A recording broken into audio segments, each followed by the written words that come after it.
Love the chase and the hunt, and I set the pace when I'm running. I always take what I want and I always get. Alright guys, we are about to jump on the Ninja 650 2023 for the first time, and here we go. Kickstand, let's turn this thing on.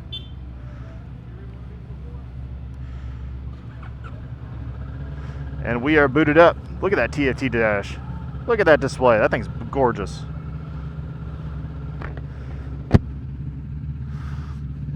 All right, we just went through a safety briefing.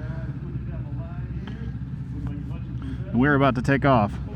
First thing I notice is the bike is quite comfortable. First jumping on, I am flat-footed, and I have a 34-inch inseam, so this is a quite comfortable bike for me. I'm flat-footed with tons of room to spare.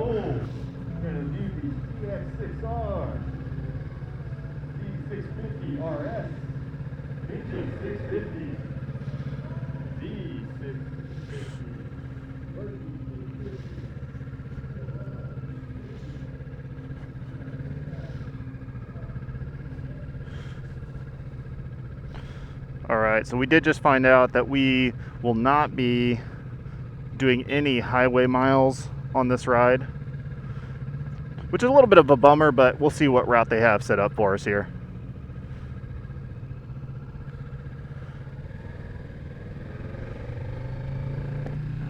Noticing right out the gate, I think it's a nice little grumble to it. So parallel twin 650. I'm surprised how comfortable I am with this bike. Being a 6'2" rider with a 34-inch inseam, I'm able to tuck my legs in quite well, and right underneath these tank flares, so I can actually get my leg in there quite well. So being 6'2", it kind of fits like a glove, to be honest. I don't know on long distance or any type of lengthy riding whether I'd want to be in this position for too long. It's not, I wouldn't say it's an aggressive position by any means. It's a little more relaxed than what I would expect to find on like a ZX6R or something like that. All right, let's see what we got. Turn signal off. So wind management feels very good. Naturally, you don't have very much with this fairing. You are going to feel it on your chest. It's not a very aggressive position, so you are feeling quite a bit of that wind. I'm currently in 6th gear, and we are at 4,500 RPMs-ish at 60 miles an hour. So a little under 4,500 RPMs would be what you would expect on this bike. Red line appears to be 10,000 RPM, so you can crank that up pretty high. We'll see if we get any opportunities to hit that upper half of those ranges and really test out how this thing will accelerate. But so far, fairly comfortable ride. This TFT dash is gorgeous. The thing's pretty. So one of the things about Kawasaki, they've really been leading the way in terms of ride connectivity. So this bike will connect to your cell phone for various data points. I have not actually used the app, but I've looked a little bit into it, and it's something that not a lot of the other vendors are doing. I think Kawasaki is kind of spearheading that way. This screen is easy to see. We are in a sunny day today, and I have no issue seeing what my stats are at any given moment. It's about, I want to say about 45 degrees right now, so not too cold. It's shaping up to be pretty good. It should warm up. This is about 10 a.m. This is the first ride out of the day, so a little chillier than what we'll expect later. Showing you guys the beautiful scenes of Shawnee, Kansas. Ooh. Ah. All right, let's see if we can move her a little bit.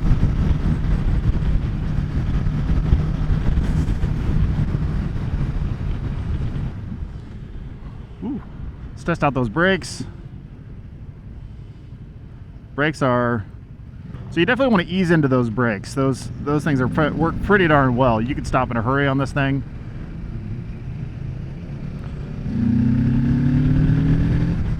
That parallel twin, it's definitely got a little bit of grumble to it. I don't know if you guys can hear that. Sitting on 4th gear, and it's got a grumble.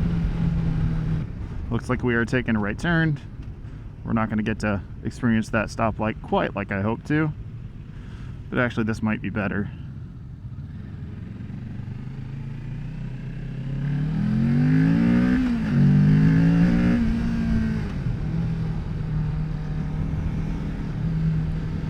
It's got a little bit of pep.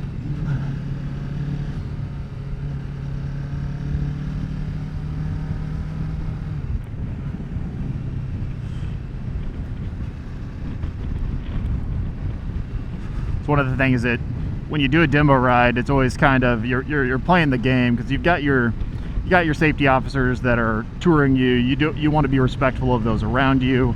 You don't want to be doing anything silly. No wheelies, no stoppies, no anything like that. You want to be safe with those around you. You're also riding with people that you're not necessarily accustomed to riding with.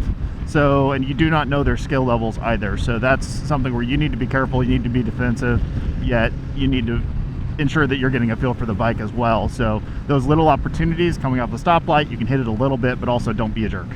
Test out our mirrors. Do need to bring in my elbow just a little bit to be able to see behind me, but not a lot. Stock mirrors seem to be pretty functional. Let's take a look at vibration. How much vibration do we see in the mirrors? Got a little twisty, but not much. You definitely want to be ginger on the throttle in those lower gears, because it will be a little bit jumpy. This is a 650. Fantastic bike for beginners. I'm convinced that just riding this here today, if you're a newer rider, this is probably a pretty good ride for you. Again, revisiting body position, just this little short we've had, it's been pretty darn comfortable. My legs are a little further back. I am not tilted forward. My back is a little bit more upright. I would say this is probably a little closer to a naked bike than a super sport. So this is their sport lineup. They do break their sport bikes into 3 different categories. So you have your sport bike, your super sport category, and then you have your hyper sport. So this is in that sport category. The only bike in that sport category that's smaller than that is the Ninja 400, which actually was a newer entry into the market, and they do have that here for demoing today. I don't think I'll be jumping on that one. And then they also have the 1000, I think it's an SX, but that rounds out their sport category. So this is right there in the middle. It's not a small bike. Great for beginners is kind of what I've landed on here. So if you're an early rider, you like that sport bike look, you want to experience what a 650 has to offer, this one seems to be a pretty good option for you. Woohoo!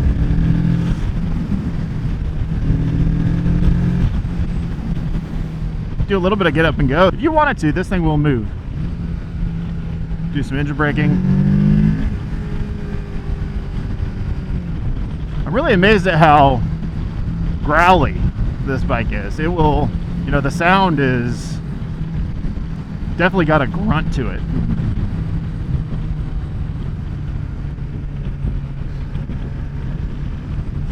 And those mirrors are rock solid. They're not vibrating at all. Naturally, we haven't really experienced this at faster highway speeds of 70 or 80, but at least here we've been up to about 60 on this ride so far, and the mirrors seem to be operating as you would expect.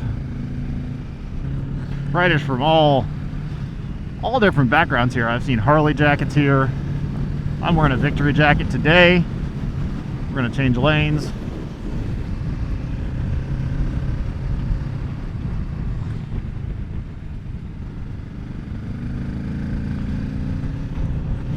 You definitely got to be careful with those brakes. Those things will stop you in a hurry. So if you're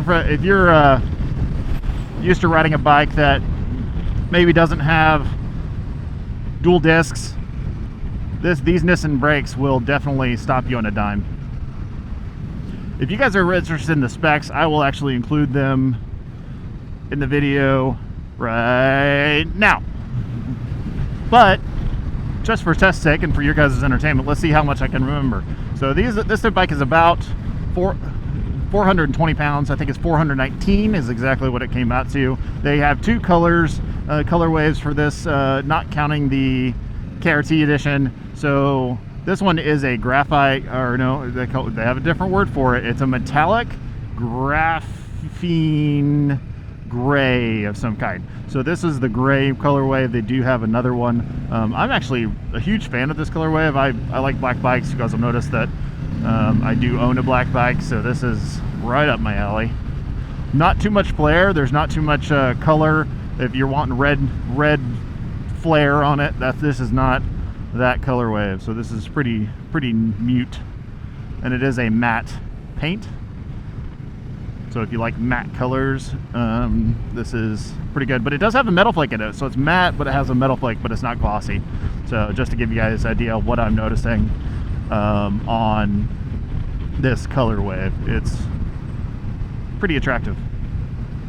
All right, let's see what I see.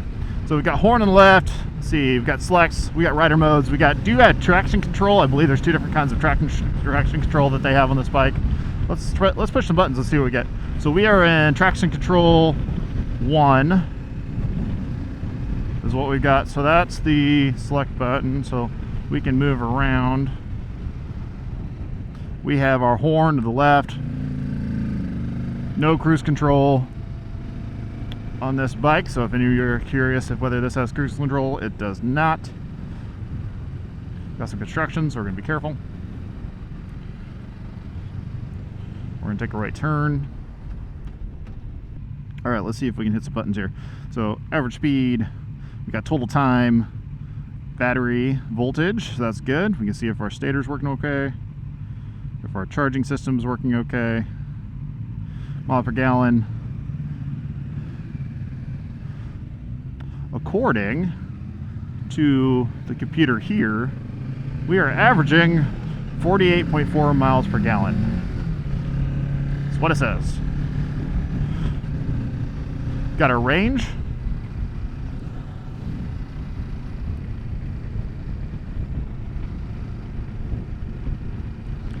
And then back to average speed.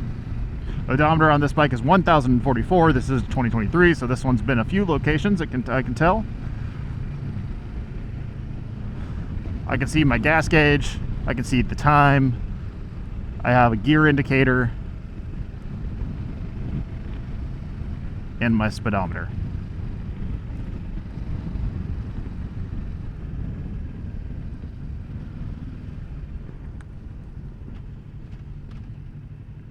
All in all, I'm not sure I'm in love with the tachometer feature on here. It's fairly easy. I'm sure you get used to it pretty quickly to be able to track your revs. I think putting it on a TFT dash, I think this is probably a good way to implement it. Just sometimes it's a little hard to give up on that old school feel of a tachometer. So you take that for what it's worth. And we're back. So let's wrap it up with my brief first impressions. Who is this bike for? I think this bike is right up the alley for anybody that's wanting to get into riding. So if you're a new rider, this is probably a good one to get. They do have the 400. What I've experienced today, I think you could get. I think if you get that 400 without having ridden it, I think you're probably going to be wanting to upgrade pretty quickly. But the 650, has been a great beginner bike for some time, and I think it continues to do that here. So if you're looking to get into riding, the Ninja 650 is probably a good option to go with.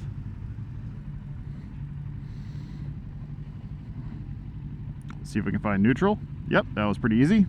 See if we can find our kickstand. Yep, that was pretty easy as well. And we'll kill it.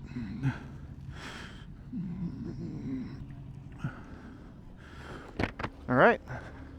And that is the Ninja 650. Thanks for riding with me.